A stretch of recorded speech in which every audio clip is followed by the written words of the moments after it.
there's been a lot of changes recently with eBay and people are experiencing a lot of sales decline. So now, hopefully, with these few tips, you might be able to increase your sales and actually start and get some profit again. Go for a clear, precise title and put in some keywords, because hopefully then you can get it picked up by the likes of PitClick, which will drive sales from outside of eBay onto your item. One of the things I also do is indicate the condition status of the item in the title. I sell a lot of old electronics on my personal account, things that I've collected over the years, so I actually set the expectations of the buyer straight away from the title, and I think that helps. Now, I never used to bother with the item specifics, and I used to be annoyed that eBay made me mandatory fill in some fields for my item, thinking that the title alone and somebody searching for it would get my item in front of them.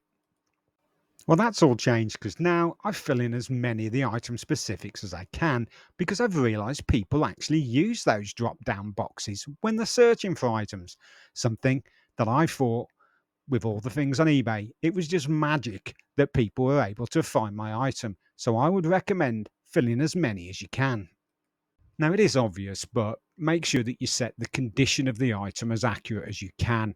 We all know if something's new, or we all know if it's used. If you do know it's broken, or if it is for spares or repair, then set the item as spares or repair. When it comes to the description on the items, I keep mine short and simple. I keep it short sentences and use the return key and keep it over to the left hand side. In my mind, I think they're looking at it on a mobile sometimes, and it maybe helps scroll. I don't know if there is any science behind that. That's just me. I don't use the AI because I find it becomes more verbose, and I'm actually checking it to see if they've actually over egged my item and it sounds like something that it isn't. When it comes to photography, you're going to use what you've got available, and a lot of that is your mobile phone. Now, I still use my mobile phone on my personal items. I don't use the photo booth or any of the business equipment because I still keep my personal items personal. Find a nice area, take as many photos as you can that show the item, and actually, if there is any defects, take a zoom up of that defect and clearly put it in a photograph. Setting the postage option is quite difficult because most people think I'm going to get the cheapest courier possible. Now, I don't do that on my personal items.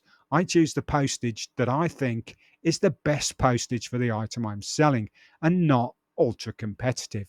If I'm selling an old piece of electronics that I think needs to be quadruple wrapped and sent by Royal Mail and it's got to go special delivery, that's what I will actually put as the postage. It's a little bit controversial, you might think, that people are going to look for the cheapest postage.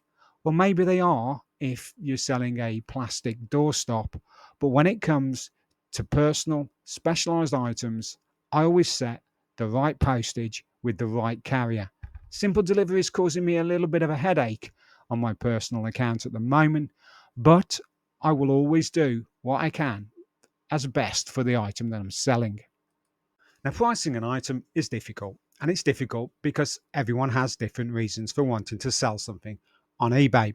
Now, with me, I'll go through what I do. I look at the items that have sold, and if I think that that price or something around that price is something that I'm going to be happy with for selling my item that I've got up for sale, then I'll go ahead and list it.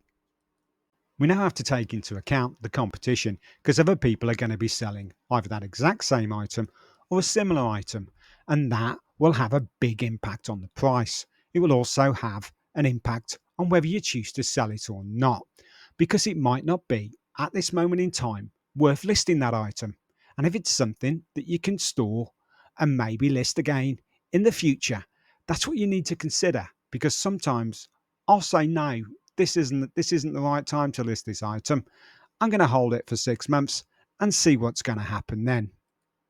Hopefully that's given you a few ideas or some things that you didn't know.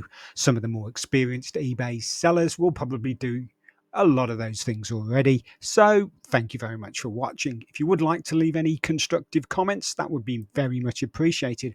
And I will be doing a couple more videos on how I respond to buyers, how I encourage buyers to buy from other platforms once the sale has been concluded and it's not breaking any eBay rules, and also what to do with regards to people not being happy with what you've sent them. Anyway, thanks again, everyone.